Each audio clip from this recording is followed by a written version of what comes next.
Durante 20 años estuve esperando una llamada que nunca llegó. 20 años enviando regalos que se perdían en el vacío.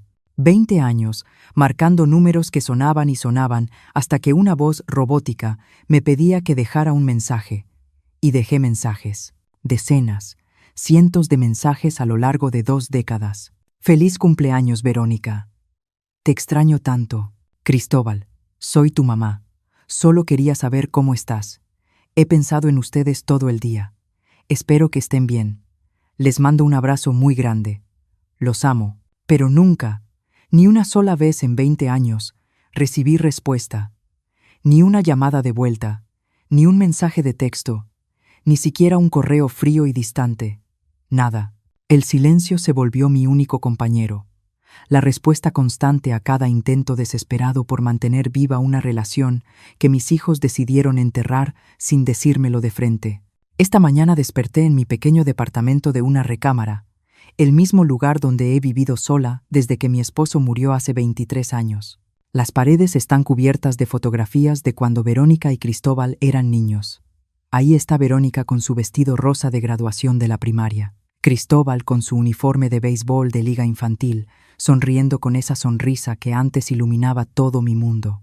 Fotos de cumpleaños, de navidades, de viajes a la costa de Veracruz que hacíamos cuando teníamos muy poco dinero, pero mucho amor. O eso creía. Cada mañana me levanto y miro esas fotos. Y cada mañana me pregunto en qué momento dejé de existir para ellos. Me preparé una taza de café y me senté frente a la ventana, mirando la calle. Hoy es miércoles, un día cualquiera, solo otro día más en esta vida de espera que ya no espera nada. Revisé mi teléfono por costumbre. 0 llamadas perdidas, 0 mensajes, lo mismo de siempre. Abrí mi galería de fotos y miré las imágenes de los regalos que he enviado a lo largo de estos años. Siempre les tomo una foto antes de mandarlos, como si necesitara una prueba de que lo intenté, de que no me rendí, de que seguí siendo su madre aunque ellos dejaron de ser mis hijos. El año pasado le envié a Verónica un chal de cachemir que me costó 5,000 pesos. Nunca supe si lo recibió. Hace 6 meses le mandé a Cristóbal una pluma Montblanc para su oficina. 6,000 pesos que pagué con mi pequeña pensión. Nunca mencionó haberla recibido. Cada cumpleaños, cada Navidad, cada fecha importante, envié algo. Y cada vez, el silencio regresó con la certeza de que, para ellos, yo ya no existía. Me vestí con un pantalón negro y una blusa blanca sencilla. A mis 69 años, ya no me importa impresionar a nadie, pero sigo cuidando mi dignidad. Salí a caminar al parque cerca de mi edificio, algo que hago todas las mañanas para no volverme loca dentro de estas 4 paredes. Vi a otras mujeres de mi edad paseando con sus nietos, riendo, tomándose fotos, compartiendo helados.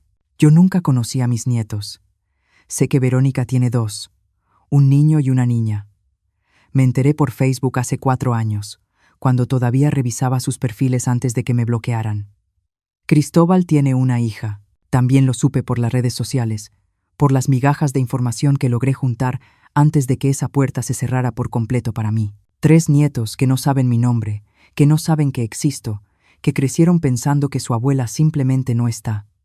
Regresé a casa cerca del mediodía y encontré un sobre en mi buzón. Era una invitación elegante, impresa en cartulina, color marfil gruesa con letras doradas. La abrí con las manos temblorosas.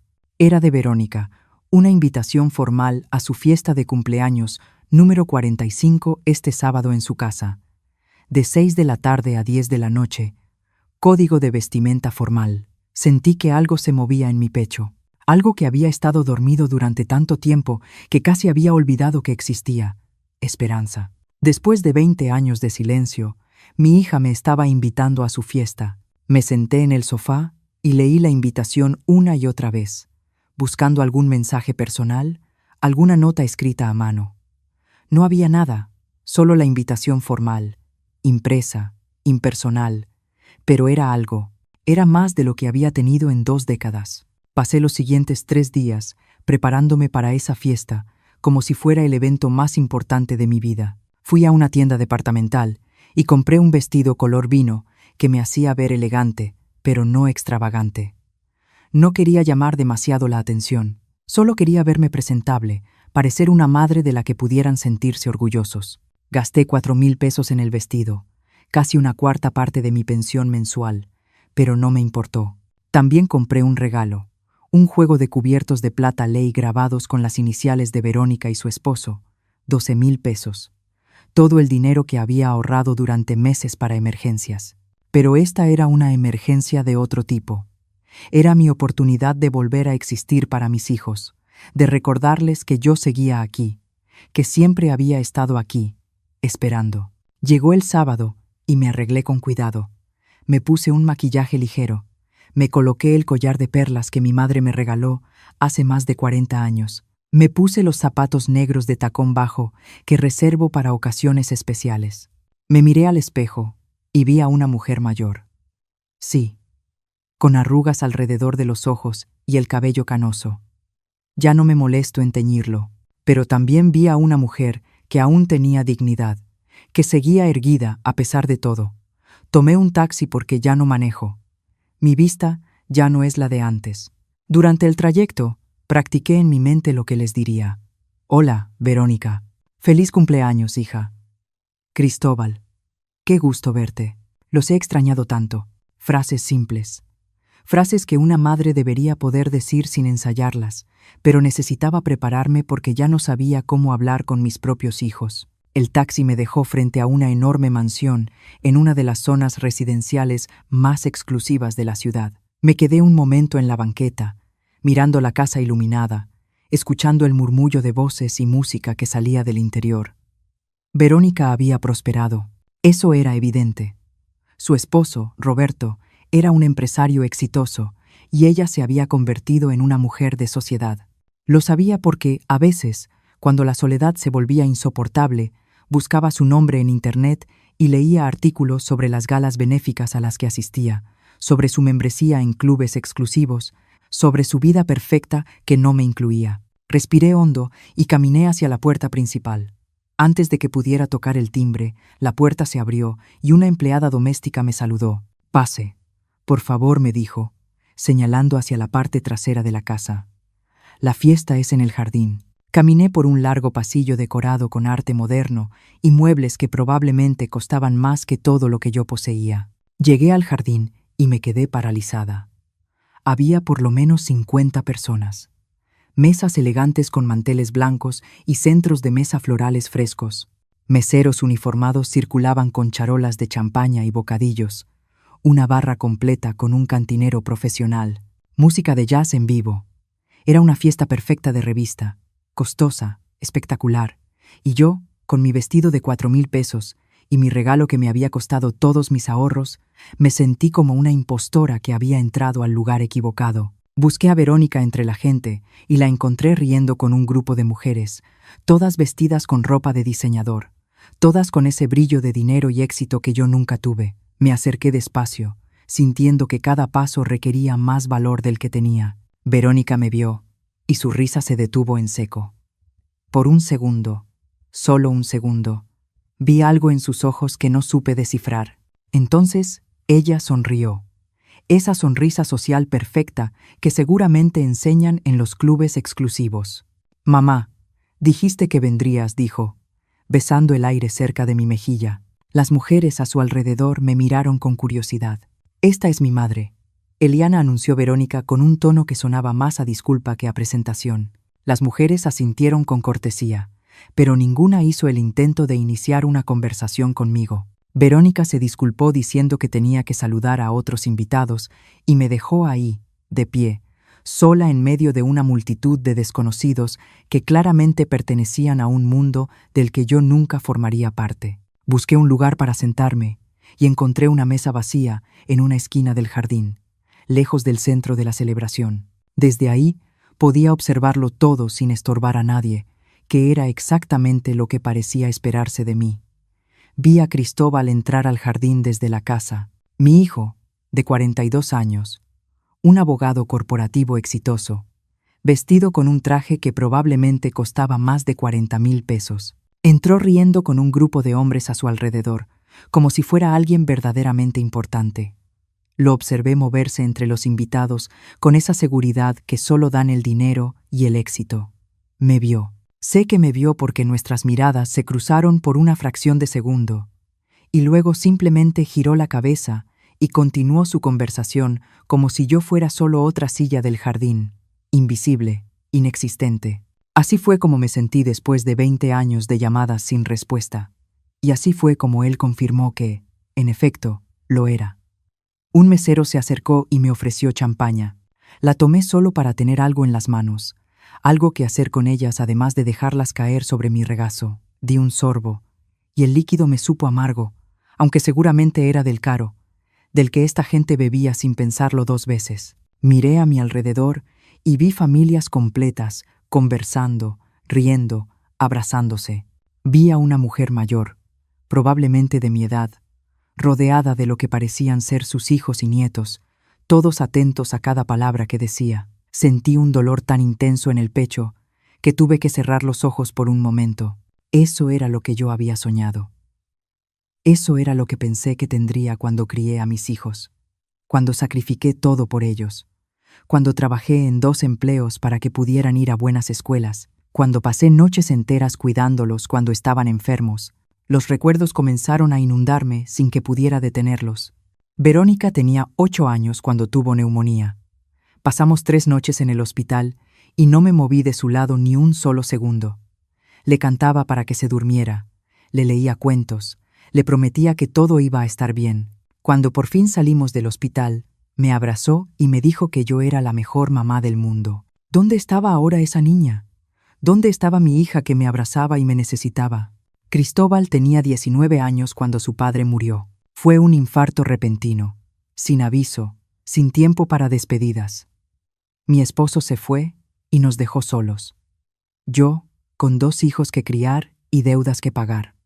Cristóbal lloró durante semanas. Cada noche entraba a mi habitación y se acostaba a mi lado porque tenía miedo de que yo también me fuera. Yo lo abrazaba y le prometía que nunca lo abandonaría, que siempre estaría ahí para él. ¡Qué ironía! Yo cumplí mi promesa.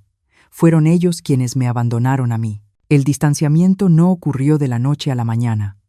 Fue gradual, como una enfermedad silenciosa que lo consume todo sin que te des cuenta hasta que ya es demasiado tarde. Cuando Verónica se casó hace 18 años, yo todavía formaba parte de su vida. Estuve en la boda. Ayudé con los preparativos.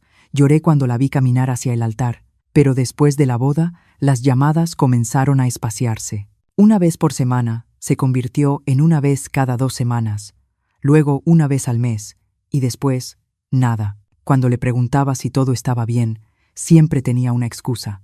Estoy muy ocupada, mamá. Ya sabes cómo es estar recién casada. Roberto y yo viajamos mucho por su trabajo. Tengo muchas cosas que hacer. Siempre había algo más importante que yo. Cristóbal se casó hace 15 años. Ni siquiera me invitó a la boda. Me enteré 3 meses después, cuando un primo lejano lo mencionó de pasada. Mamá pensó que ya lo sabías. Lo llamé llorando, exigiendo una explicación. Su respuesta fue fría, mecánica, como si estuviera hablando con una clienta molesta y no con su madre. Fue una boda pequeña e íntima. No queríamos hacer algo grande. Ya sabes, Sofía y yo somos personas reservadas. No te lo tomes personal. Pero ¿cómo no iba a tomármelo personal? Era mi hijo, era su boda, y ni siquiera consideró que yo debía estar ahí. Esa fue la primera vez que entendí que algo había cambiado de forma fundamental en nuestra relación, que ya no era solo una etapa de distanciamiento, sino una decisión consciente de borrarme de sus vidas. Los cumpleaños eran lo peor. Cada año, sin falta, enviaba regalos, investigaba qué les podría gustar. Gastaba dinero que no tenía, empacaba cada regalo con cuidado, escribía tarjetas largas diciéndoles cuánto los amaba, cuánto los extrañaba. Nunca recibí un gracias, ni un mensaje confirmando que los paquetes habían llegado. Nada. Hace 5 años, le envié a Verónica un abrigo de lana italiana que vi en una boutique y que sabía que le encantaría. Me costó 8,000 pesos. 8,000 pesos que saqué de mis ahorros. Dinero que debería haber usado para arreglar la fuga en mi baño. Lo envié con una carta diciéndole que había pensado en ella cuando lo vi, que me recordó a cuando era pequeña, y le gustaban los abrigos elegantes. Pasaron las semanas, luego los meses. Nunca supe si lo recibió. Para el cumpleaños de Cristóbal, Hace 3 años, le compré una edición especial de su libro favorito de la infancia. Era una edición de colección con ilustraciones originales, encuadernada en piel. Me costó 7,000 pesos, y tuve que buscar en 3 librerías diferentes. Recordé cuánto le gustaba ese libro cuando tenía 10 años, cómo me pedía que se lo leyera una y otra vez antes de dormir. Pensé que tal vez ese regalo le recordaría quién era yo, quién había sido para él. Lo envié con una nota que simplemente decía: ¿te acuerdas de cuánto te gustaba este libro? Te quiero mucho, hijo. Mamá. Nunca supe si llegó a sus manos o si terminó en la basura sin siquiera abrirse. El silencio fue mi única respuesta.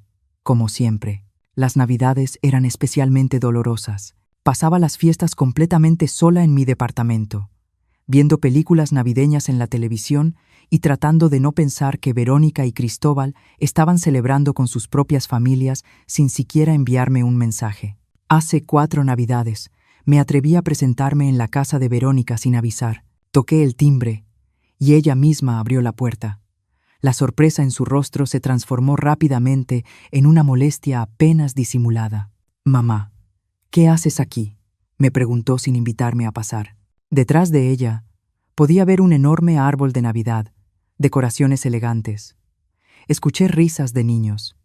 Mis nietos estaban ahí, a solo unos pasos de mí, y yo ni siquiera sabía sus nombres. Solo quería saludar, le dije, darles un regalo. Le extendí una bolsa con juguetes que había comprado para los niños. Verónica tomó la bolsa sin mirar dentro. «Gracias, mamá, pero estamos en medio de una cena familiar. Hablamos otro día, ¿sí?», y cerró la puerta. Me quedé parada en su porche no sé cuánto tiempo, mirando esa puerta cerrada, escuchando las risas que venían del interior. Cena familiar. Yo era su familia y estaba afuera, excluida, rechazada, invisible. Caminé hasta la parada de autobús más cercana porque no tenía dinero para un taxi. Era Nochebuena y el frío me calaba hasta los huesos. Llegué a mi departamento pasada la medianoche. Me quité los zapatos y me senté en el sofá a oscuras. No encendí el pequeño árbol que había puesto en una esquina de la sala. No puse música navideña. Solo me quedé ahí, en silencio, entendiendo por fin que no importaba cuánto insistiera. No importaba cuántos regalos enviara. No importaba cuántas veces los llamara. Ellos habían decidido que yo ya no formaba parte de sus vidas. Intenté hablar con ellos de esto solo una vez. Fue hace unos meses. Logré que Cristóbal contestara el teléfono, probablemente porque llamé desde un número desconocido y pensó que era algo del trabajo. «Hijo, necesito hablar contigo», le dije con la voz temblorosa. «Necesito entender qué pasó, por qué me han cerrado la puerta de sus vidas». Hubo un silencio largo al otro lado de la línea. Luego suspiró. Ese suspiro de fastidio que la gente usa cuando tiene que lidiar con algo que considera una pérdida de tiempo. «Mamá, no seas dramática. No te estamos excluyendo de nada. Simplemente estamos ocupados. Tenemos nuestras propias vidas, nuestras propias familias.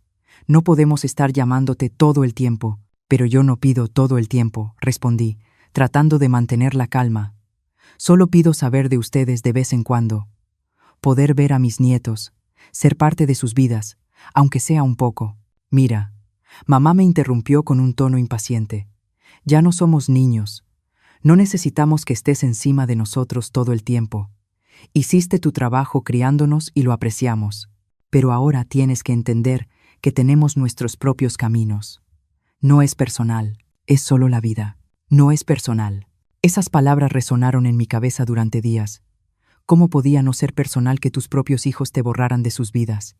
¿Cómo podía no ser personal que te ignoraran deliberadamente durante años? ¿Cómo podía no ser personal que te trataran como una obligación molesta y no como la mujer que les dio la vida y sacrificó todo por ellos? Esa conversación terminó cuando Cristóbal me dijo que tenía que colgar porque iba a entrar a una junta. No volvimos a hablar después de eso.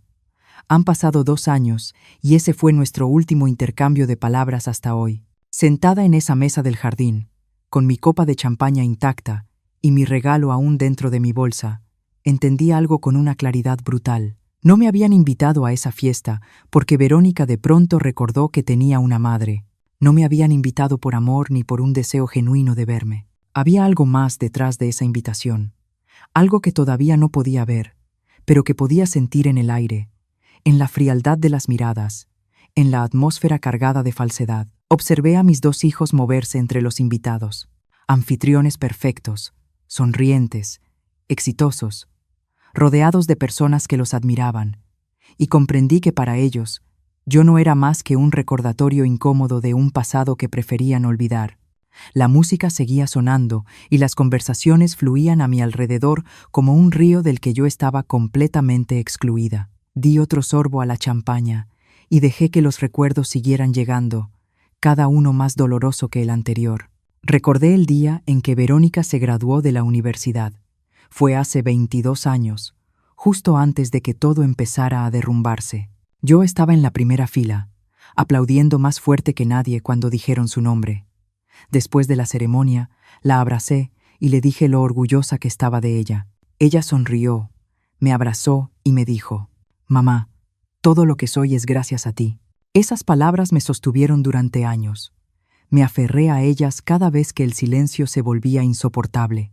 Pero ahora, al ver a la mujer en la que se había convertido, me pregunté si alguna vez lo había dicho en serio o si solo fueron palabras vacías dichas en un momento de emoción. Cuando Verónica quedó embarazada de su primer hijo, me enteré 6 meses después. No fue ella quien me lo dijo. Fue una vecina suya que me vio por casualidad en el supermercado y me felicitó por convertirme pronto en abuela. Me quedé paralizada en medio del pasillo de los cereales, sonriendo como una tonta, mientras la mujer seguía hablando de lo emocionada que yo debía estar. Cuando llegué a casa, llamé de inmediato a Verónica. Contestó después del 10º timbrazo. Su voz sonaba cansada. «Hija, acabo de enterarme de que estás embarazada», le dije, tratando de no sonar acusatoria. «¿Por qué no me lo dijiste?» Hubo un silencio incómodo. «Iba a decírtelo, mamá», respondió finalmente. «Es solo que he estado muy ocupada con los médicos y todo eso. Ya sabes cómo es». No sabía cómo era, porque ella nunca me incluía en nada. Le pregunté cuándo nacería el bebé, si necesitaba ayuda en algo, si podía ir a visitarla. Me dio respuestas cortas y evasivas. «Todavía hay tiempo, mamá. Ya veremos. Estoy bien, no te preocupes». Cuando por fin nació mi nieto, me enteré 2 semanas después. 2 semanas. Mi primer nieto llevaba 14 días en el mundo, y yo no tenía idea. Esta vez fue Cristóbal quien mencionó algo por accidente en un mensaje de texto que me envió por error. Un mensaje claramente destinado a otra persona que decía: «Qué bueno que Verónica y el bebé ya están en casa». Respondí de inmediato preguntando: «¿Qué bebé? ¿Cuándo había nacido?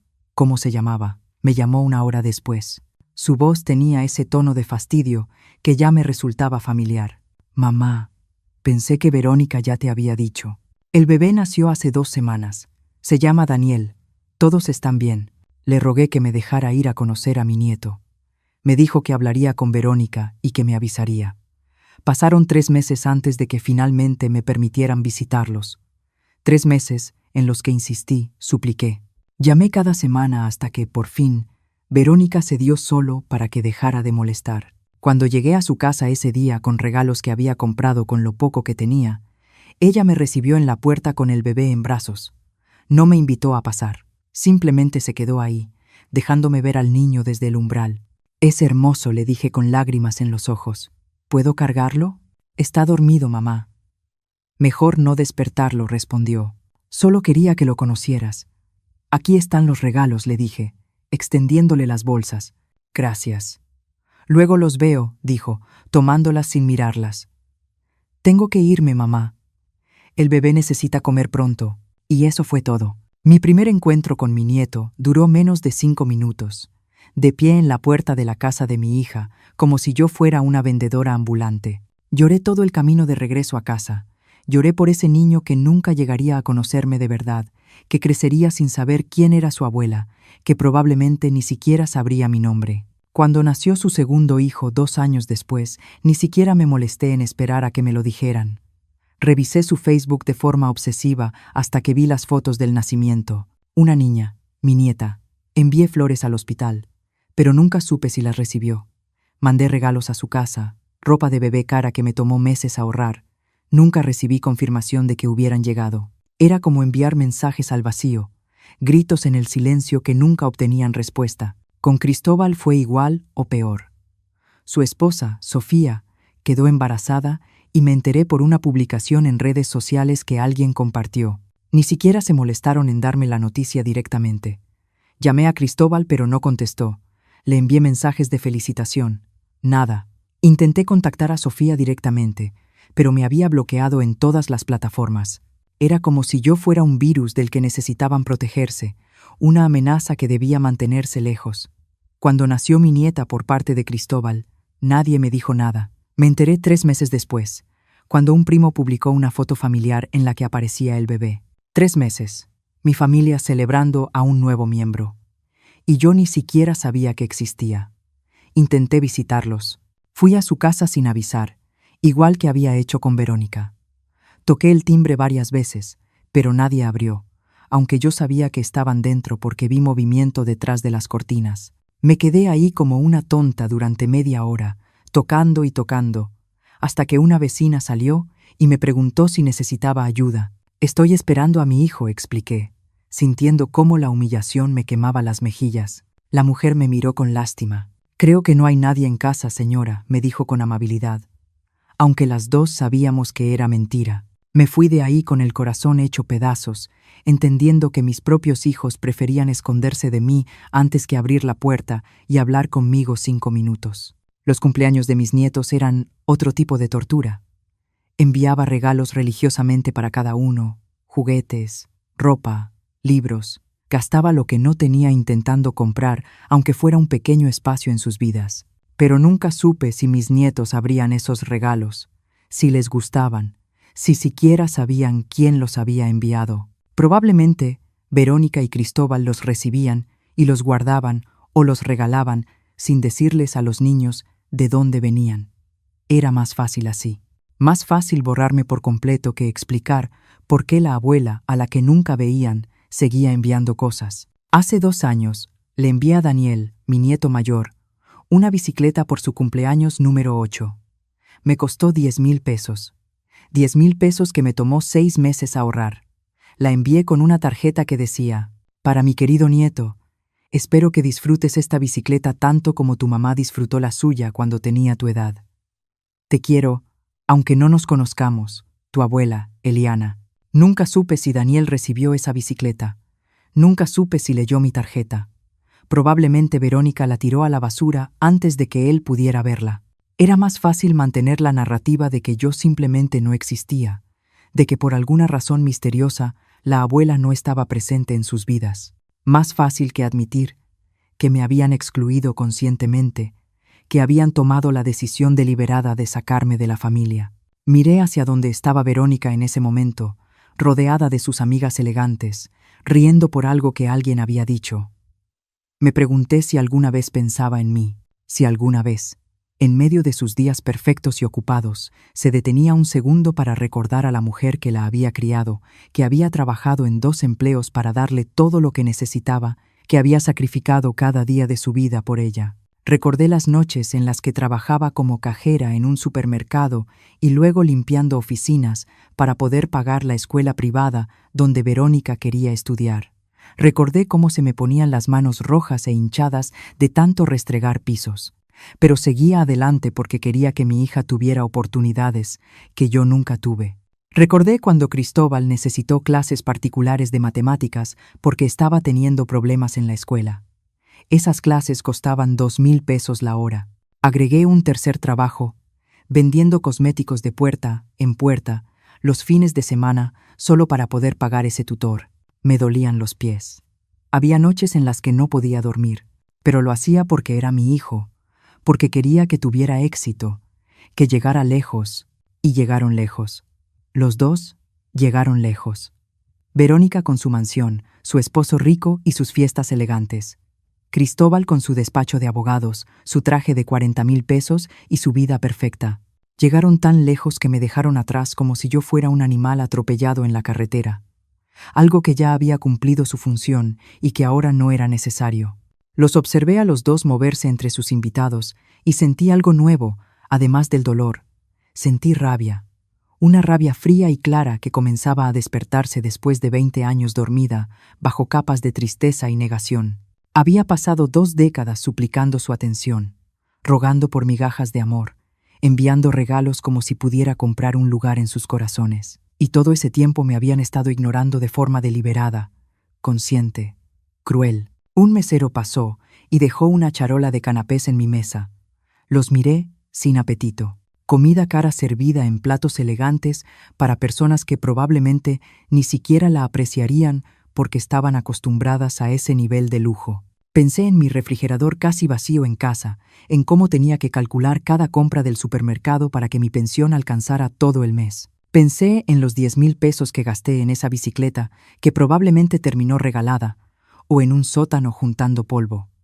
Pensé en todo el dinero que envié en regalos a lo largo de 20 años, dinero que debería haber usado para mí, para hacer mi vida un poco más cómoda, para no preocuparme tanto cada vez que llegaba un recibo de luz o de agua. La rabia seguía creciendo. No era una rabia explosiva, no era el tipo de rabia que te hace gritar o romper cosas.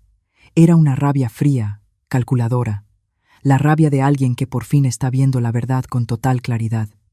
Mis hijos no me habían olvidado por accidente. No estaban demasiado ocupados sin darse cuenta. Habían elegido activamente borrarme de sus vidas. Habían elegido no contestar mis llamadas. Habían elegido no responder mis mensajes. Habían elegido mantener a sus hijos lejos de mí. Habían elegido cerrarme la puerta en la cara, literal y figurativamente. Y yo, como una tonta, había seguido insistiendo, suplicando, enviando señales de humo, con la esperanza de que algún día recordaran que existía. Pero hoy, sentada en esa fiesta donde claramente no pertenecía, donde ni siquiera sabía por qué me habían invitado después de tanto tiempo, algo cambió dentro de mí. Algo se rompió de manera definitiva, pero no de la forma dolorosa de antes. Se rompió de una forma liberadora. Me di cuenta de que ya no quería seguir suplicando, ya no quería seguir siendo invisible para las 2 personas que se suponía que debían amarme más que nadie en el mundo. Ya no quería seguir viviendo en esta agonía de esperanza constante y decepción garantizada. Seguía perdida en mis pensamientos cuando vi a Roberto, el esposo de Verónica, caminar hacia un pequeño escenario que habían instalado en el centro del jardín. Era un hombre alto, de unos 50 años, con ese aire de autoridad que dan el dinero y el poder. Tomó una copa de champaña y golpeó suavemente el cristal con una cuchara. El sonido resonó por todo el jardín, y poco a poco las conversaciones se fueron apagando. Todos los invitados voltearon hacia él con atención. Yo me quedé donde estaba, en mi rincón apartado, sintiendo que mi corazón comenzaba a latir más rápido sin saber exactamente por qué. Buenas noches a todos, comenzó Roberto con esa voz entrenada para hablar en público. Gracias por acompañarnos en este día tan especial para celebrar a mi maravillosa esposa. Los invitados aplaudieron y Verónica subió al escenario junto a él, radiante con su vestido color champaña que probablemente costaba más de lo que yo ganaba en 3 meses. Se besaron mientras todos aplaudían, y sentí que algo se me retorcía en el estómago. Roberto continuó hablando de lo afortunado que era de tener a Verónica en su vida, de todo lo que habían construido juntos, de sus planes para el futuro. Escuchaba a medias, todavía tratando de entender por qué me habían invitado después de tanto tiempo. Entonces Roberto dijo algo que captó por completo mi atención. También quiero aprovechar este momento para hacer un anuncio importante, dijo, mirando a la multitud. Como muchos de ustedes saben, Verónica y yo hemos estado trabajando en un proyecto muy especial. Hizo una pausa dramática y vi cómo Cristóbal se acercaba al escenario con una sonrisa en el rostro. Mi hijo subió los escalones y se colocó junto a su hermana y su cuñado. Los 3 se veían perfectos ahí arriba, como una fotografía de revista de personas exitosas y felices. Estamos muy emocionados de anunciar, continuó Roberto, que hemos adquirido un hermoso terreno en la costa, con vista al mar, donde construiremos una casa de playa para toda la familia. Una casa donde podamos reunirnos, crear recuerdos, fortalecer nuestros lazos familiares. Los invitados aplaudieron con entusiasmo. Yo me quedé paralizada en mi silla. Familia. Había dicho familia, pero yo ni siquiera sabía de ese proyecto. Nadie me había mencionado nada, obviamente porque yo no formaba parte de esa familia de la que hablaban. Cristóbal tomó el micrófono como el abogado de la familia y continuó con ese tono profesional que usaba siempre. He estado coordinando todos los aspectos legales de esta adquisición, y quiero decirles que esta casa de playa no es solo una propiedad. Es un legado que dejaremos a nuestros hijos y a los hijos de nuestros hijos. Un lugar donde la familia Stone se reunirá por generaciones. Más aplausos. Sentí cómo la rabia fría que había comenzado a despertar se intensificaba. La familia Stone. Yo era Eliana. Yo les había dado la vida, pero claramente no estaba incluida en ese legado. Verónica tomó el micrófono de las manos de su hermano. Y para que esto sea aún más especial, dijo con una sonrisa que no llegaba a sus ojos, queremos que esta inversión sea algo en lo que todos participemos. Entonces ocurrió algo que me dejó congelada. Verónica me buscó con la mirada entre todos los invitados.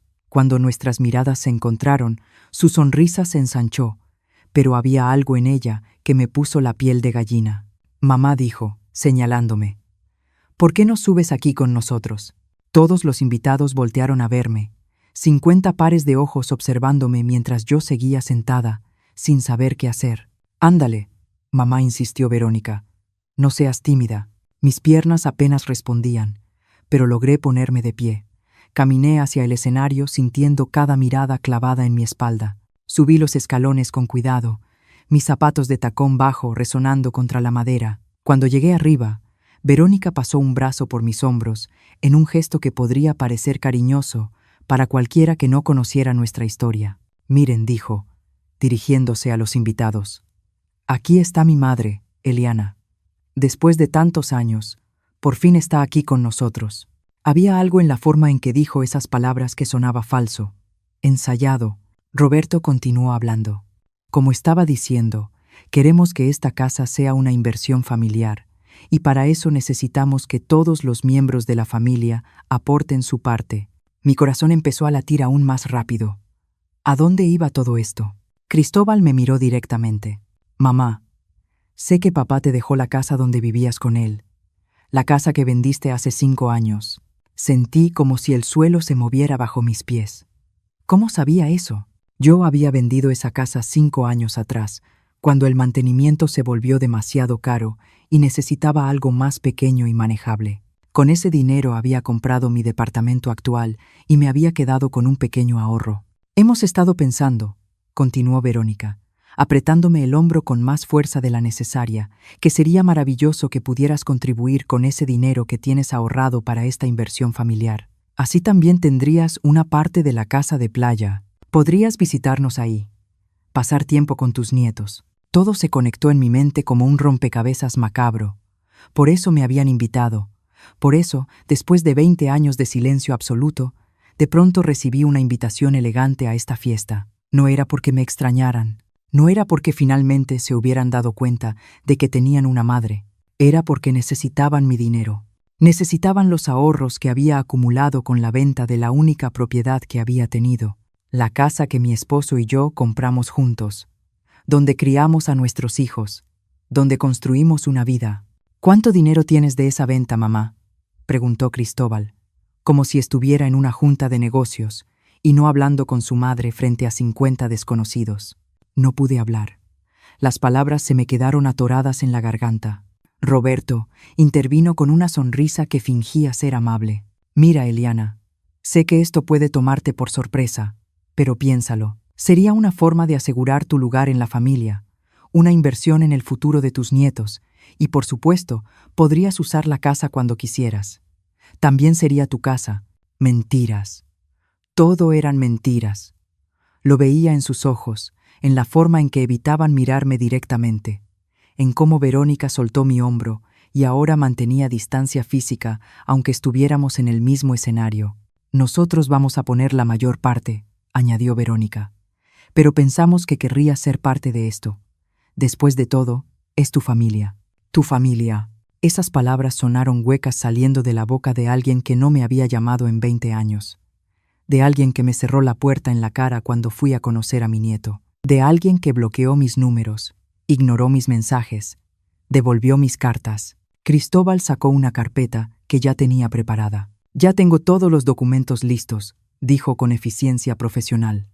Solo necesitamos que firmes aquí y que hagas la transferencia. Estamos hablando de 4 millones de pesos, ¿verdad, mamá? Más o menos lo que te quedó de la venta de la casa después de comprar tu departamento. Seguía sin poder hablar. 4 millones de pesos. Era exactamente la cantidad que me había quedado. ¿Cómo lo sabían? ¿Cómo habían investigado mis finanzas sin que yo lo supiera? La respuesta era obvia.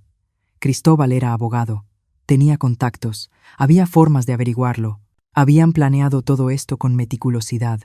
La invitación después de 20 años, la fiesta elegante, el anuncio público, todo diseñado para presionarme, para hacerme sentir que por fin tendría un lugar en la familia si simplemente entregaba mi dinero.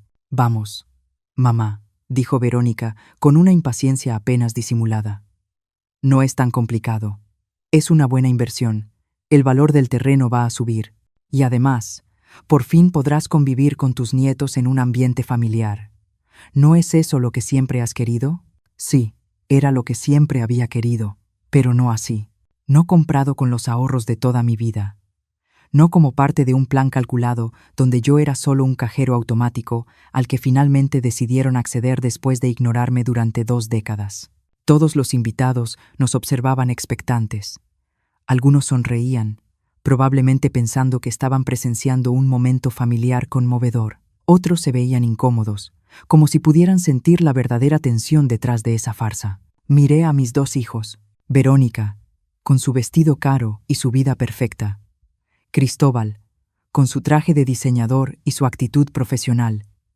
Yo los había criado sola, después de que su padre murió. Los alimenté, los vestí, los eduqué. Trabajé hasta que me sangraban las manos y los pies ya no me sostenían. Sacrifiqué todo, absolutamente todo, para darles oportunidades. Y ahora estaban ahí, frente a mí, pidiéndome lo último que me quedaba. No pidiéndolo realmente, exigiéndolo con esta presión pública cuidadosamente calculada. Miré la carpeta que Cristóbal sostenía con los documentos ya preparados. Qué conveniente que la tuviera lista. Qué conveniente que supiera exactamente cuánto dinero tenía. Qué conveniente que hubieran elegido hacer esto frente a todos estos testigos, apostando a que yo sería demasiado educada, demasiado avergonzada, demasiado desesperada por su aprobación como para decir que no. Durante 20 años supliqué su atención, rogué por una llamada, por una visita, por cualquier señal de que aún les importaba.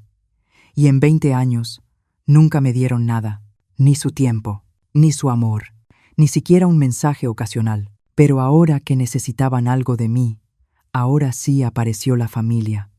Ahora sí hubo invitaciones, sonrisas y palabras sobre crear recuerdos juntos. Entonces, mamá, preguntó Roberto, rompiendo el silencio que ya se había alargado demasiado. ¿Qué dices? ¿Quieres ser parte de este proyecto familiar? Todas las miradas estaban sobre mí. Verónica, Cristóbal, Roberto y los 50 invitados, esperando mi respuesta. En ese momento, algo dentro de mí que llevaba años agrietándose, finalmente se rompió por completo. Pero no se rompió de una forma dolorosa. Se rompió de una forma liberadora, como cadenas que caen, como una puerta que se abre, como despertar de una pesadilla larga y darte cuenta de que por fin tienes el control. Los miré a todos, uno por uno. Vi la codicia apenas disimulada en los ojos de Roberto. Vi la impaciencia en el rostro de Verónica. Vi el cálculo frío en la expresión de Cristóbal. Y algo dentro de mí dijo, basta. Basta de suplicar. Basta de rogar. Basta de enviar regalos al vacío. Basta de llamadas sin respuesta. Basta de fingir que algún día las cosas cambiarían. Basta de aferrarme a la esperanza de que mis hijos recordaran quién los había criado. Basta de ser invisible. Basta de ser conveniente solo cuando necesitaban algo. Basta de todo. Mi respiración se calmó. Mi corazón dejó de latir tan rápido. Una claridad fría y perfecta se instaló en mi mente. Sabía exactamente lo que tenía que hacer. No iba a gritar, no iba a hacer un escándalo, no iba a darles esa satisfacción. Iba a hacer algo mucho más efectivo. Iba a desaparecer. Pero primero tenía que bajar de ese escenario con la poca dignidad que me quedaba. Respiré hondo y miré a Verónica directamente a los ojos. Necesito pensarlo, dije con una voz que, para mi sorpresa, salió firme y clara. Es mucho dinero y una decisión importante. Vi su rostro tensarse. Mamá, no hay mucho que pensar, respondió con una sonrisa forzada. Es una oportunidad única. El terreno se va a vender pronto y necesitamos cerrar el trato esta semana. ¿Esta semana? Claro. La presión no era casual. Cristóbal intervino, sacando una pluma del bolsillo. Mira, mamá, si firmas los documentos ahora, puedo procesarlo todo mañana por la mañana. Es un trámite sencillo. Solo necesito acceso a tu cuenta para hacer la transferencia. ¿Acceso a mi cuenta? Querían acceso a mi cuenta bancaria, la única seguridad que me quedaba después de una vida de trabajo y sacrificio. No dije simplemente. La palabra salió de mi boca antes de que pudiera pensarlo demasiado. El silencio que siguió fue pesado, incómodo.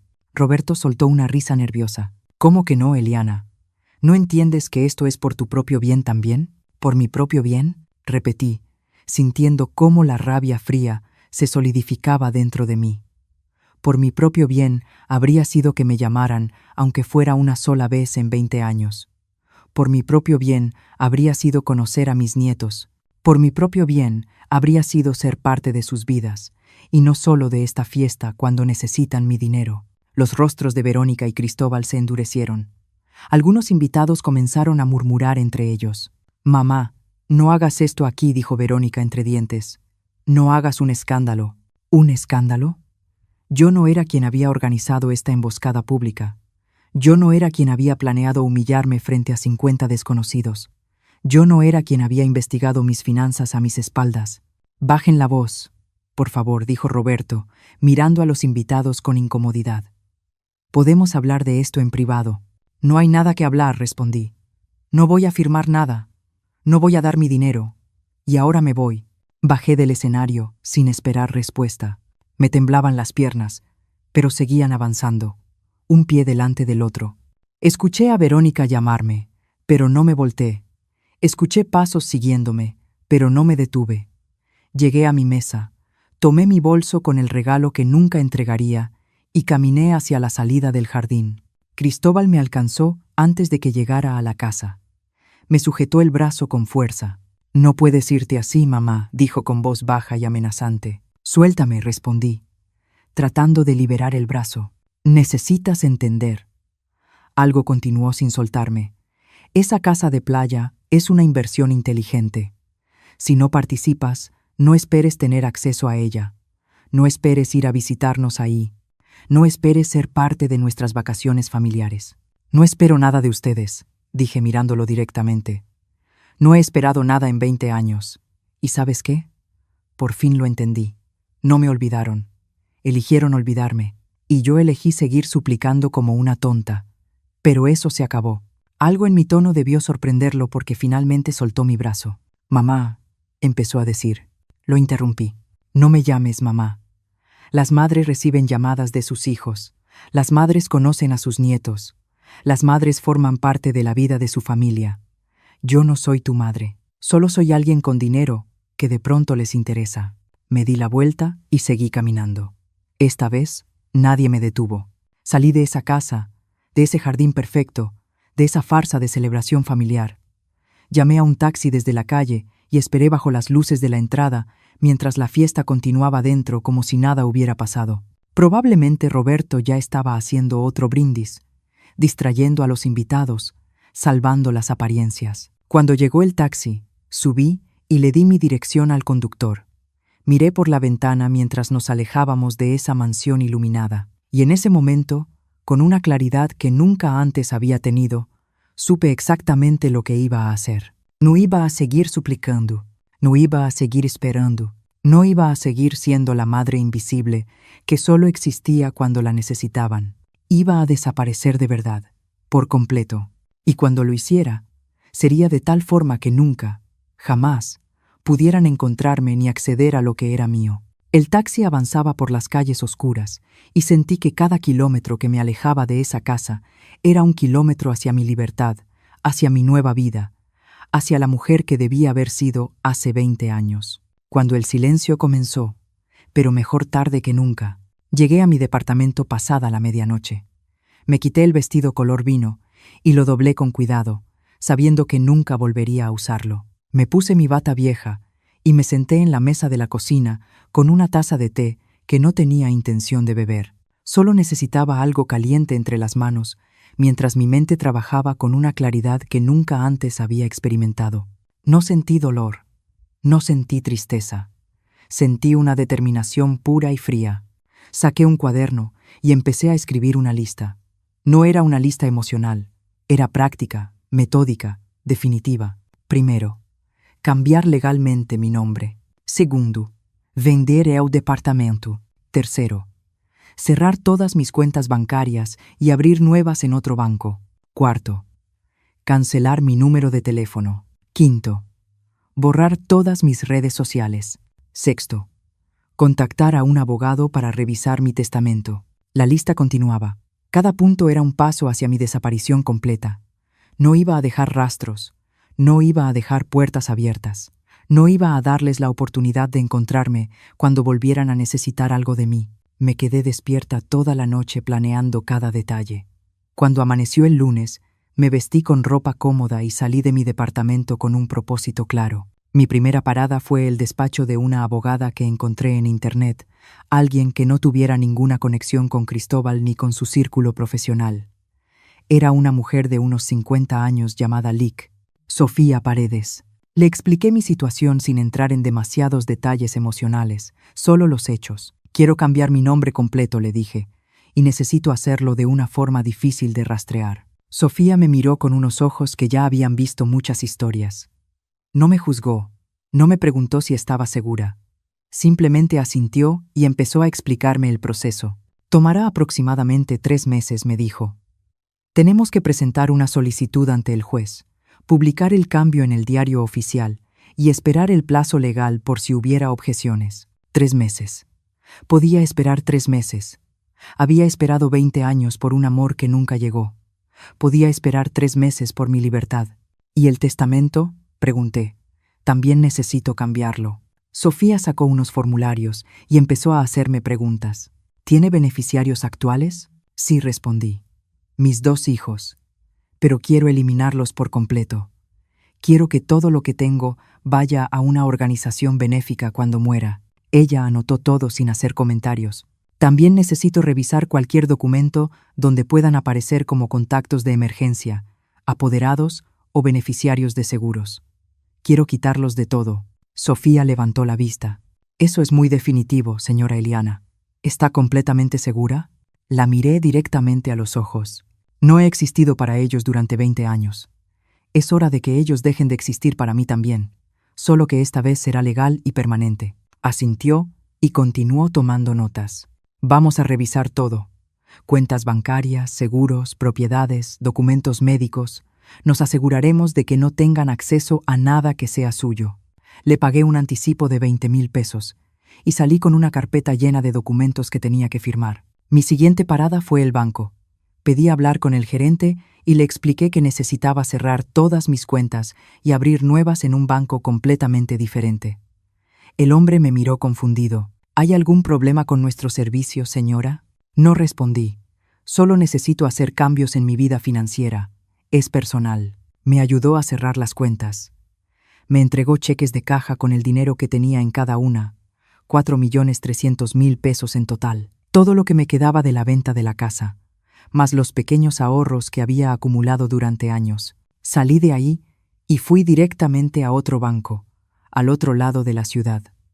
Abrí nuevas cuentas con mi nombre actual, sabiendo que en 3 meses las cambiaría al nuevo nombre. Deposité todo el dinero y pedí que no hubiera información pública asociada a esas cuentas. Regresé a casa agotada, pero satisfecha con el progreso del primer día. Durante las semanas siguientes, continué ejecutando mi plan con precisión quirúrgica. Contraté una agencia inmobiliaria para vender mi departamento. Les dije que necesitaba vender rápido y que estaba dispuesta a bajar un poco el precio. En 2 semanas, tuve 3 ofertas. Acepté la mejor. Una familia joven que me pagó 3,600,000 pesos. No era todo lo que valía el departamento, pero no me importó. Lo que importaba era la rapidez y cerrar ese capítulo. Mientras tanto, busqué un nuevo lugar para vivir. Algo pequeño, en otra ciudad donde nadie me conociera. Encontré un condominio de una recámara en un pueblo costero, a 4 horas de distancia. Era tranquilo, tenía vista al mar y costaba mucho menos de lo que estaba pagando. Empecé a empacar mis cosas poco a poco. La parte más difícil fue decidir qué hacer con las fotografías. Esas malditas fotografías cubriendo mis paredes, recordándome todos los días lo que había perdido. Verónica de niña sonriéndome. Cristóbal con su uniforme escolar. Navidades que celebramos juntos. Cumpleaños felices. Vacaciones en la playa cuando teníamos poco, pero estábamos unidos. Tomé cada marco y saqué las fotos. Las miré una por una, permitiéndome sentir el dolor por última vez. Luego las puse todas en una caja. No las tiré. Aún no podía hacerlo, pero las guardé al fondo de un closet, fuera de mi vista. Cuando terminara la mudanza, decidiría si las quemaba o simplemente las dejaba olvidadas en algún lugar. Cancelé mi número de teléfono. Ese número que había tenido durante 15 años. El número que Verónica y Cristóbal tenían guardado pero nunca marcaron. Lo cancelé y obtuve uno nuevo con un plan prepago que no requería contrato ni información personal detallada. Eliminé mi cuenta de Facebook, la única red social que tenía. Borré años de publicaciones que nadie había comentado, fotos que nadie había me gusta, mensajes que envié y que nunca fueron respondidos. Fue liberador ver desaparecer esa cuenta con un simple clic. Cambié mi correo electrónico, el antiguo, donde recibía notificaciones de los cumpleaños de mis hijos que nunca celebré con ellos. Lo cerré. Abrí uno nuevo con un nombre genérico que nadie pudiera asociar conmigo. Pasaron las semanas y seguí trabajando en mi plan con la dedicación de alguien que por fin había encontrado un propósito. Un día, recibí una llamada en mi teléfono viejo justo antes de cancelarlo. Era Cristóbal. El corazón me dio un salto, pero no de esperanza, sino de rabia. Contesté sin decir nada. «Mamá», dijo su voz al otro lado, «necesitamos hablar». Siguió un silencio. «Mira, sé que las cosas se salieron de control en la fiesta de Verónica. Tal vez no lo presentamos de la mejor manera. Tal vez, repetí con voz plana. Cristóbal suspiró. «El punto es que la oferta sigue en pie. De hecho, conseguimos un mejor precio por el terreno de la playa. Ahora solo necesitaríamos 3 millones de pesos de tu parte en lugar de 4 millones. Qué generosos», dije sin emoción. «Vamos, mamá, no seas así. Es una buena inversión. Y además sería bueno que todos tuviéramos un lugar para reunirnos. Podrías ver más a los nietos». ¿Dónde había escuchado eso antes? Ah, sí, en el jardín de la mansión de Verónica, cuando intentaron acorralarme frente a 50 personas. «No me interesa, Cristóbal, punto». «Pero mamá», empezó a decir. «No me llames», lo interrumpí. «No quiero saber nada de tu casa de playa, ni de tus inversiones, ni de tu vida». Hubo un silencio sorprendido. «Estás siendo muy dramática, mamá». «¿Dramática?», pregunté, sintiendo cómo la rabia fría se calentaba un poco. 20 años sin una llamada tuya, y la dramática soy yo. 20 años suplicando tu atención, y la dramática soy yo. «Ay, mamá, ya empezaste otra vez», dijo con ese tono de fastidio que conocía tan bien. «Siempre exagerando todo. No te llamamos porque estamos ocupados. Tenemos vidas, responsabilidades. No podemos estar atendiéndote todo el tiempo». «Yo no te pedí que me atendieras todo el tiempo», respondí. «Te pedí que me llamaras aunque fuera una vez al año. Pedí conocer a mis nietos.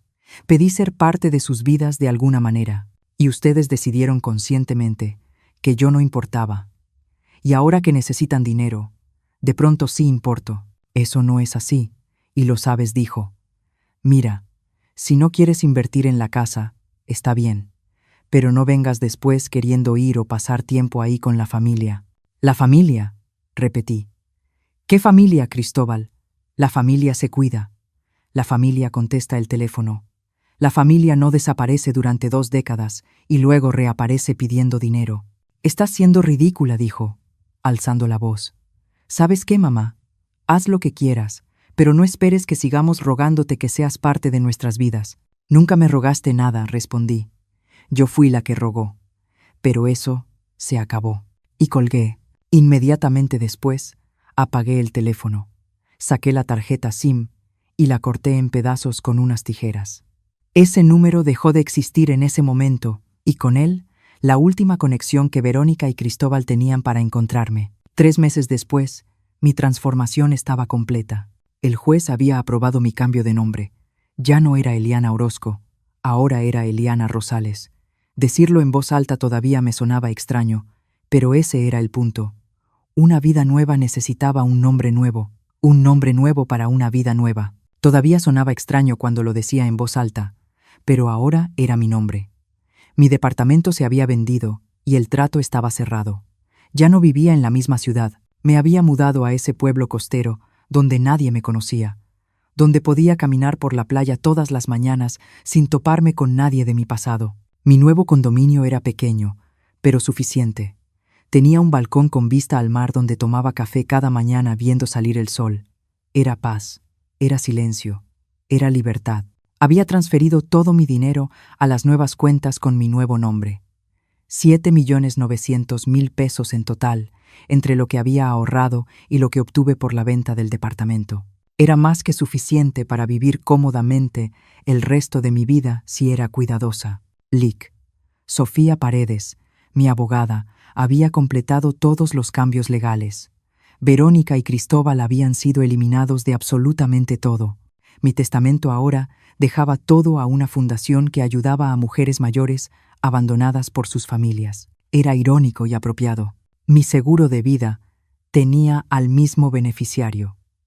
Mis documentos médicos ya no los incluían como contactos de emergencia. En caso de una urgencia, el nombre que aparecía ahora era el de Sofía, quien había aceptado ser mi representante legal para todo. Durante 6 meses no supe nada de Verónica ni de Cristóbal. 6 meses de silencio absoluto que, siendo honesta, no eran muy diferentes de los últimos 20 años, salvo por una cosa. Ahora el silencio era mi elección, no la de ellos.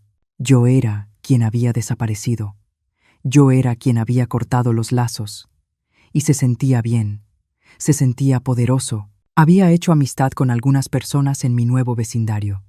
Betty, una mujer de 72 años que vivía en el departamento de abajo, venía a tomar café conmigo 2 veces por semana. Me hablaba de sus hijos que vivían en otra ciudad, pero que la llamaban todos los domingos sin falta.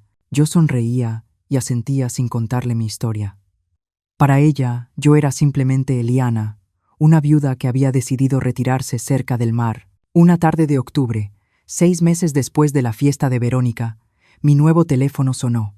Era un número que no reconocía, pero tenía la alada de mi ciudad anterior. Dudé antes de contestar. «¿Bueno?», dije con cautela. «¿La señora Eliana Orozco?», preguntó una voz masculina que no reconocí. «Ya no uso ese nombre», respondí. «¿Quién habla?». «Soy el abogado Lic, Daniel Ríos. Represento a su hijo, Cristóbal Orozco. Necesito localizarla con urgencia». Mi corazón se aceleró, pero mantuve la voz firme. «¿Cómo consiguió este número?». «La hemos estado buscando durante meses, señora. Su número anterior fue cancelado. Su departamento fue vendido. No aparece en ningún registro público. Su hijo está muy preocupado». «Mi hijo no se ha preocupado por mí en 20 años», respondí. «¿Qué quiere?». El abogado se aclaró la garganta con incomodidad. «Se trata de un asunto familiar importante. Necesitamos que regrese para firmar unos documentos». «No voy a firmar nada», dije. «Y no voy a regresar». «Pero, ¿cómo supo de este número?». El abogado dudó. Su antigua abogada, la licenciada Sofía Paredes, nos proporcionó este contacto. Sentí una punzada de traición, pero entendí que Sofía tenía obligaciones legales. Si había una orden judicial o algo similar, probablemente tuvo que dar información. «¿Qué tipo de documentos?», pregunté finalmente. «Eso necesito discutirlo con usted en persona, señora. Es un asunto delicado». No dije con firmeza. «Lo que tenga que decirme, dígamelo ahora por teléfono o no me lo diga». Hubo un silencio largo. «Muy bien», dijo, finalmente. «Es sobre su difunto esposo». «¿Qué pasa con él?», pregunté confundida. «Mi esposo murió hace 23 años». «Sí, señora. Pero recientemente se descubrió que tenía una cuenta bancaria que nadie conocía. Una cuenta con fondos considerables. Como su viuda, usted tiene derecho a ese dinero, pero necesitamos su firma para procesar la herencia». «¿Cuánto dinero?», pregunté directamente. El abogado volvió a dudar. Aproximadamente 3 millones de pesos, con los intereses acumulados. 3 millones de pesos. Exactamente la cantidad que querían que yo pusiera para la casa de playa. Qué conveniente que de pronto apareciera esa cuenta perdida. Escuche, señor Ríos, dije con voz calmada. Voy a ser muy clara. No tengo ningún interés en ese dinero. Si forma parte de la herencia de mi esposo, y mis hijos también son herederos, pueden quedárselo todo. No me interesa. Pero, señora, empezó a protestar. Y otra cosa, lo interrumpí. No vuelva a buscarme. No vuelva a llamarme. No envíe abogados ni investigadores otra vez. Yo elegí desaparecer de sus vidas, igual que ustedes me hicieron desaparecer durante 20 años. La diferencia es que lo mío es permanente. Señora Rosales, por favor, ya no soy Eliana Orozco, dije. Ese nombre ya no existe legalmente, y la persona que fui tampoco existe. Adiós, señor Ríos. Colgué y bloqueé el número de inmediato. Mi corazón latía rápido, pero no por miedo ni tristeza. Era pura adrenalina. Habían intentado encontrarme. Habían contratado abogados. Habían inventado una historia sobre una cuenta bancaria perdida, todo para localizarme. Todo porque finalmente se habían dado cuenta de que ya no podían acceder a mí ni a mi dinero.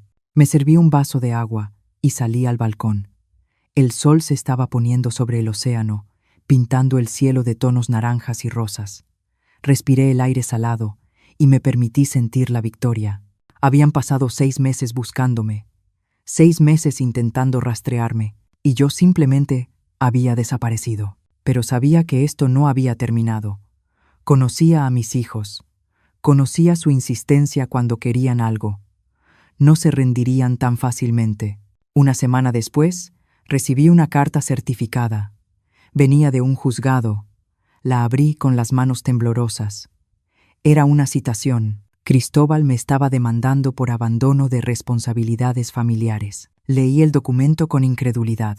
Alegaba que yo, como madre, tenía la obligación moral y financiera de apoyar a mi familia, que había hecho promesas verbales de contribuir a inversiones familiares, que mi desaparición repentina había causado daño emocional a mis nietos, que apenas me conocían. Era absurdo, era ridículo, pero también era real. Llamé a Sofía de inmediato.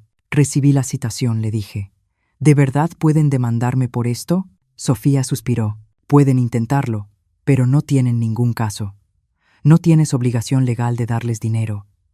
Las promesas verbales son imposibles de probar, y el abandono de responsabilidades familiares generalmente aplica a padres de menores o dependientes, no al revés. Entonces, ¿por qué lo hacen? Pregunté. Presión, respondió Sofía. Quieren asustarte para que te presentes, para que negocies. Quieren que el proceso legal te desgaste hasta que cedas y les des lo que quieren. ¿Qué debo hacer? Pregunté. Presentarte a la audiencia, respondió. Lamentablemente, no puedes ignorar una citación judicial. Pero yo estaré contigo, añadió Sofía, y vamos a dejar muy claro que ellos no tienen ningún derecho sobre tu dinero ni sobre tu vida. La audiencia fue programada para dentro de un mes en el que tendría que regresar a la ciudad que había dejado atrás, enfrentar a los hijos que me abandonaron y defender mi derecho a desaparecer de sus vidas, tal como ellos desaparecieron de la mía. No tenía miedo, estaba enojada, una rabia fría y justa que me daba fuerza. Pasé ese mes preparándome mentalmente, practiqué lo que iba a decir, organicé todos los documentos que probaban mi historia, los recibos de los regalos que envié durante años, las capturas de pantalla de mensajes sin respuesta, los registros de llamadas que nunca fueron devueltas. Todo. Si querían jugar sucio, les mostraría exactamente cuán sucia había sido su conducta durante 2 décadas. El día de la audiencia, llegué al juzgado con Sofía a mi lado. Vestía un traje gris sencillo y llevaba el cabello recogido. Me veía presentable, pero no intimidada. Cuando entré a la sala, vi a Cristóbal sentado con su abogado. Verónica también estaba ahí, vestida con elegancia como siempre. Roberto estaba sentado detrás de ellos. Me miraron al entrar y vi algo en sus ojos que me produjo una profunda satisfacción. Sorpresa. No esperaban que apareciera con tanta seguridad. El juez entró y todos nos pusimos de pie. Era un hombre de unos 60 años, con expresión severa. Se sentó y revisó los documentos frente a él con el ceño fruncido. Muy bien, comenzó, mirando por encima de sus lentes. Estamos aquí por una demanda presentada por el señor Cristóbal Orozco contra su madre, la señora Eliana Orozco, por abandono de responsabilidades familiares e incumplimiento de promesas verbales. Antes de comenzar, necesito aclarar algo. El juez me miró directamente. Señora, tengo documentos aquí que indican que su nombre legal fue cambiado hace 6 meses. Usted ya no es Eliana Orozco, sino Eliana Rosales. ¿Es correcto? Sí, su señoría, respondí con voz clara. Es correcto. Vi a Cristóbal y Verónica intercambiar miradas de confusión y rabia. El juez asintió. Procederemos entonces usando su nombre legal actual. Eliana Rosales, exponga su argumento. El abogado de Cristóbal se levantó. Su señoría, mi cliente y su hermana han sufrido abandono emocional y financiero por parte de su madre. La señora titubeó. La señora Rosales desapareció, sin previo aviso, hace 6 meses, cortando todo contacto con su familia. Esto ha causado un daño emocional considerable, especialmente a los nietos menores que extrañan a su abuela. Tuve que morderme el labio para no soltar una risa amarga. ¿Los nietos que nunca conocí me extrañaban? Además, continuó el abogado, la señora había prometido verbalmente contribuir económicamente a un proyecto familiar, una inversión inmobiliaria que mis clientes habían planeado contando con su participación. Cuando ella desapareció, mis clientes perdieron la oportunidad de cerrar esa inversión, causándoles pérdidas financieras. Sofía se puso de pie. Objeción. Su señoría, no existe ninguna prueba escrita de dichas promesas verbales, y en cuanto al supuesto abandono emocional, tenemos pruebas abundantes de que ocurrió exactamente lo contrario. El juez levantó la mano. Llegaremos a eso. Señor Ríos, ¿tiene alguna prueba tangible de esas promesas verbales? El abogado dudó. Tenemos testimonios de personas presentes en la fiesta de cumpleaños donde se discutió el tema.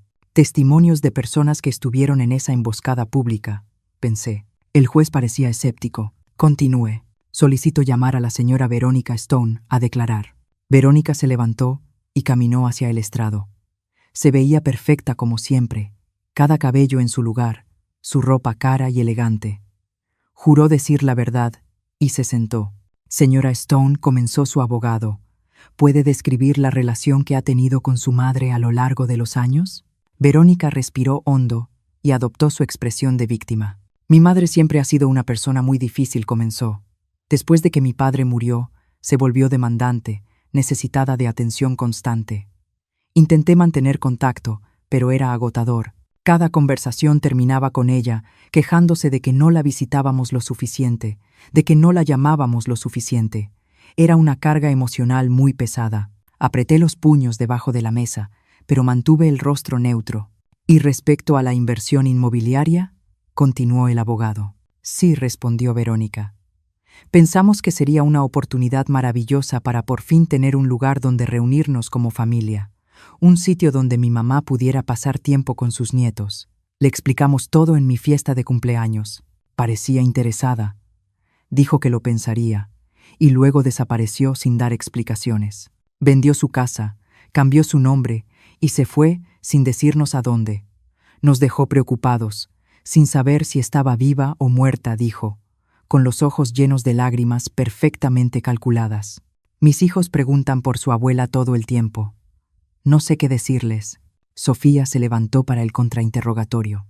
Señora Stone, ¿cuándo fue la última vez que llamó a su madre antes de la fiesta de cumpleaños? Verónica parpadeó. No lo recuerdo exactamente. Sofía sacó un documento. Aquí tengo los registros telefónicos de la señora Eliana de los últimos 5 años. No hay ni una sola llamada entrante de su número ni del de su hermano. Ni una en 5 años. Verónica se movió incómoda en su asiento. Bueno, yo estaba muy ocupada. ¿Tan ocupada que no pudo hacer una sola llamada en 5 años? Preguntó Sofía. ¿Y qué hay de los 20 años anteriores? Tenemos testimonios de vecinos, conocidos y familiares lejanos que confirman que usted y su hermano cortaron contacto con su madre durante más de 2 décadas. Eso no es cierto, protestó Verónica. Enviábamos mensajes. Había comunicación. Sofía sacó más papeles. Aquí tengo capturas de pantalla de todos los mensajes que su madre le envió durante años. Cientos de mensajes. Felicitaciones de cumpleaños, mensajes de Navidad, fotos, preguntas sobre cómo estaba. ¿Sabe cuántos de esos mensajes fueron contestados, señora Stone? Ni uno solo. Verónica palideció. Bueno, a veces no veía los mensajes. ¿Durante 20 años no vio los mensajes?, insistió Sofía. ¿Y los regalos?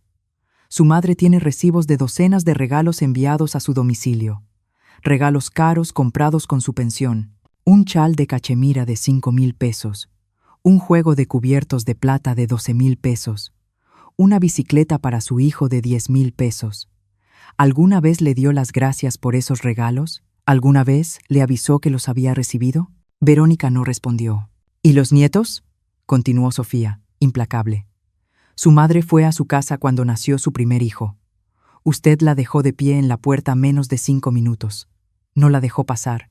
No la dejó cargar al bebé. ¿Así trata a una abuela que supuestamente es tan importante para sus hijos? Eso fue... Verónica buscó palabras. Fue un mal momento. El bebé estaba dormido. 3 meses después del nacimiento, ¿seguía siendo un mal momento?, preguntó Sofía. 6 meses después, 1 año después. ¿En qué momento exacto pensaba permitir que su madre conociera a sus hijos?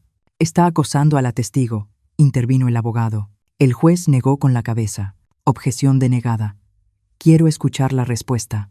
Verónica ya tenía lágrimas reales, no las actuadas de antes. Yo no lo sé.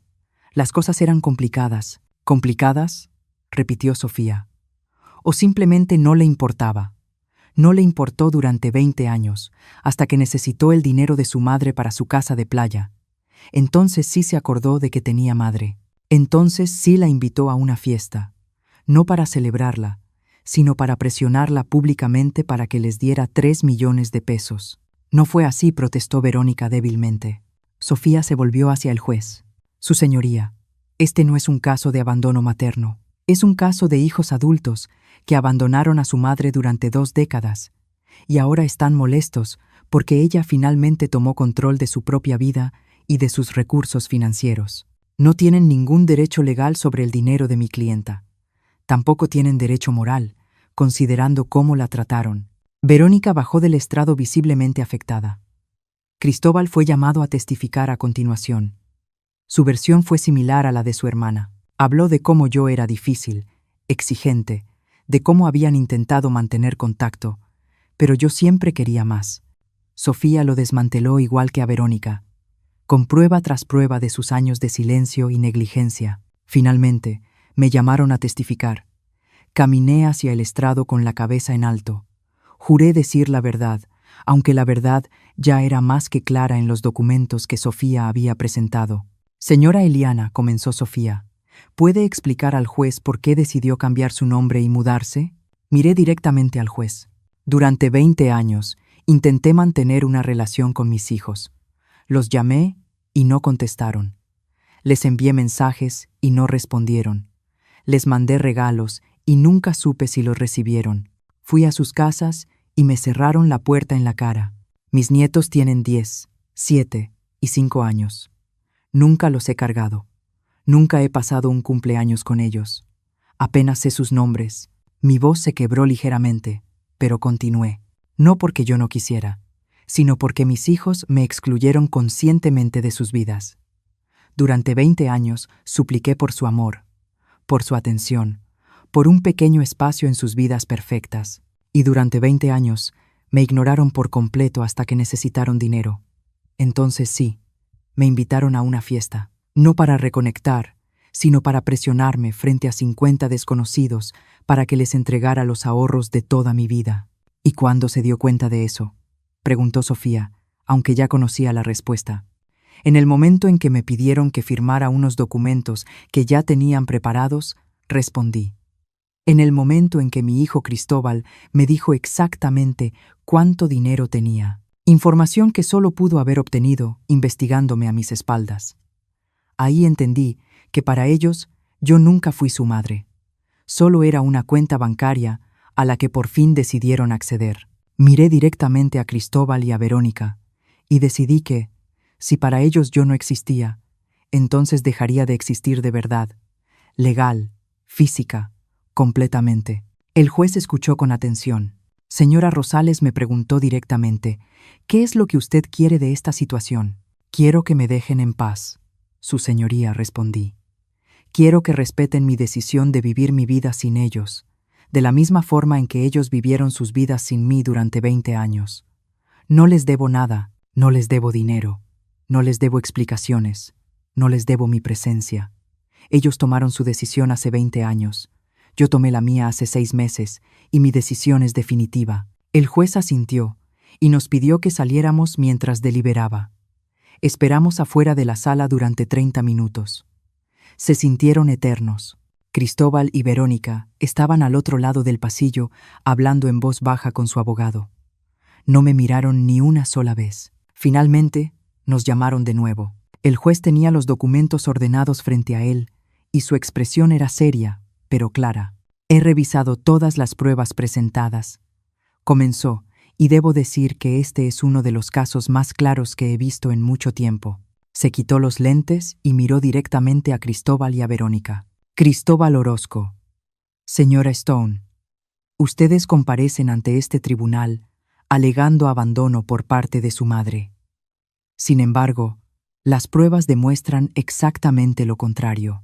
Durante más de 20 años, su madre intentó mantener contacto con ustedes por todos los medios posibles. Llamadas no contestadas, mensajes ignorados, regalos enviados sin acuse de recibo, visitas rechazadas en la puerta de sus propias casas. Vi a Cristóbal apretar la mandíbula.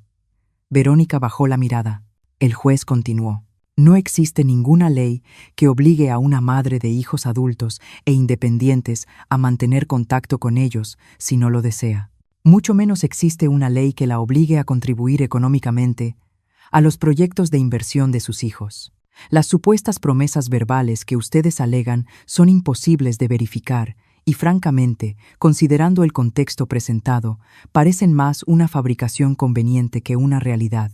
El abogado de Cristóbal intentó interrumpir, pero el juez levantó la mano. No he terminado. Lo que encuentro particularmente preocupante en este caso es el claro patrón de negligencia emocional por parte de los demandantes hacia su madre, seguido de un interés repentino, cuando descubrieron que ella contaba con recursos financieros considerables. Eso no es amor filial, eso es oportunismo. El juez hizo una pausa y concluyó. Por lo tanto, este tribunal desestima la demanda en su totalidad. La señora Rosales, anteriormente conocida por otro nombre legal, no tiene ninguna obligación legal, moral, ni ética hacia sus hijos adultos. Además, ordeno a los demandantes cesar todo intento de contacto, localización o acoso hacia la señora Eliana. Cualquier violación a esta orden resultará en cargos por hostigamiento.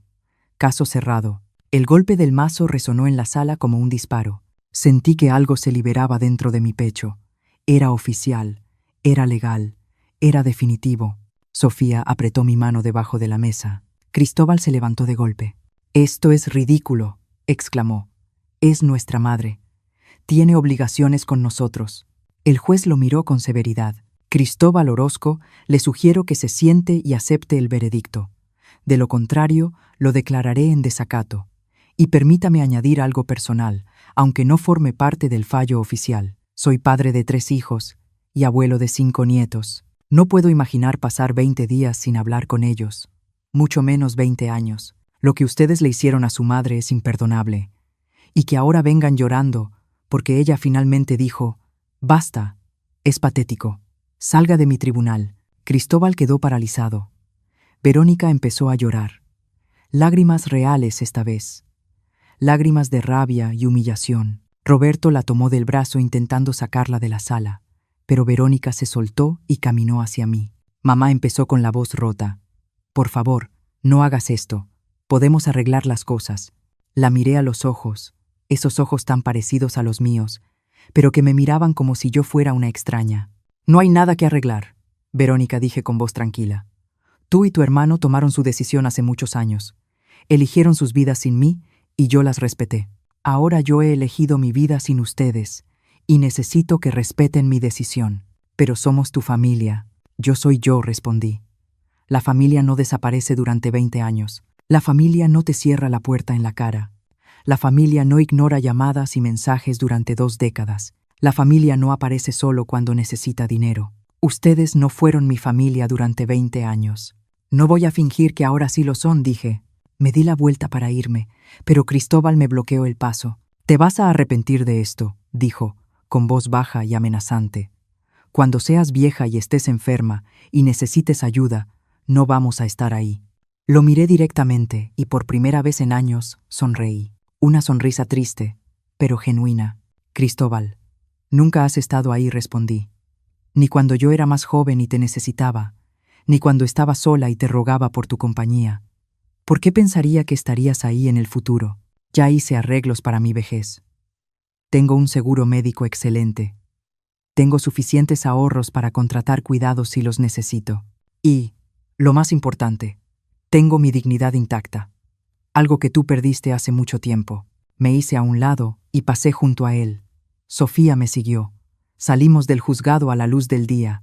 El sol brillaba con fuerza y sentí su calor en el rostro como una bendición. ¿Estás bien?, me preguntó Sofía.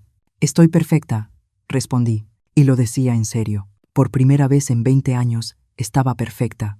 Esa misma tarde regresé a mi departamento junto al mar. No me quedé ni un solo día más en esa ciudad que ya no era mi hogar. Durante el trayecto en autobús, miré por la ventana pensando en todo lo que había pasado, en la mujer que era 6 meses antes, suplicando migajas de amor, en la mujer que era ahora, libre y en paz. Llegué cuando el sol se estaba poniendo. Subí a mi condominio, dejé mis cosas y salí directamente al balcón. El océano se extendía frente a mí, infinito y hermoso. Me serví una copa de vino, algo que casi nunca hacía, y brindé sola. Por los finales, dije en voz alta, y por los nuevos comienzos. Los días siguientes fueron tranquilos. Retomé mi rutina de caminar por la playa todas las mañanas. Betty vino a tomar café, y por primera vez le conté parte de mi historia. Escuchó sin juzgar, y cuando terminé, solo tomó mi mano y dijo: «Hiciste lo correcto, querida. A veces tenemos que soltar incluso a nuestra propia sangre para poder vivir». Pasaron las semanas, luego los meses. No volví a saber nada de Verónica ni de Cristóbal. Supuse que por fin habían entendido que mi decisión era irreversible. Una tarde, 4 meses después del juicio, recibí un paquete. No tenía remitente, pero el sello postal era de mi antigua ciudad. Lo abrí con curiosidad y cautela. Dentro había una caja pequeña y una carta. Reconocí la letra de inmediato. Era de Verónica. Me temblaron las manos al abrir la carta. «Mamá, sé que probablemente no leerás esto, pero necesito intentarlo. He pasado estos meses pensando mucho en terapia, hablando con mi esposo, reflexionando sobre todo. Y tienes razón en todo. Fui una hija terrible. Te abandoné cuando más me necesitabas. Te ignoré durante años, y cuando por fin te busqué, fue por las razones equivocadas. No espero que me perdones. No espero que quieras verme nunca más. Solo quiero que sepas que lo siento. De verdad lo siento. Siento cada llamada que no contesté.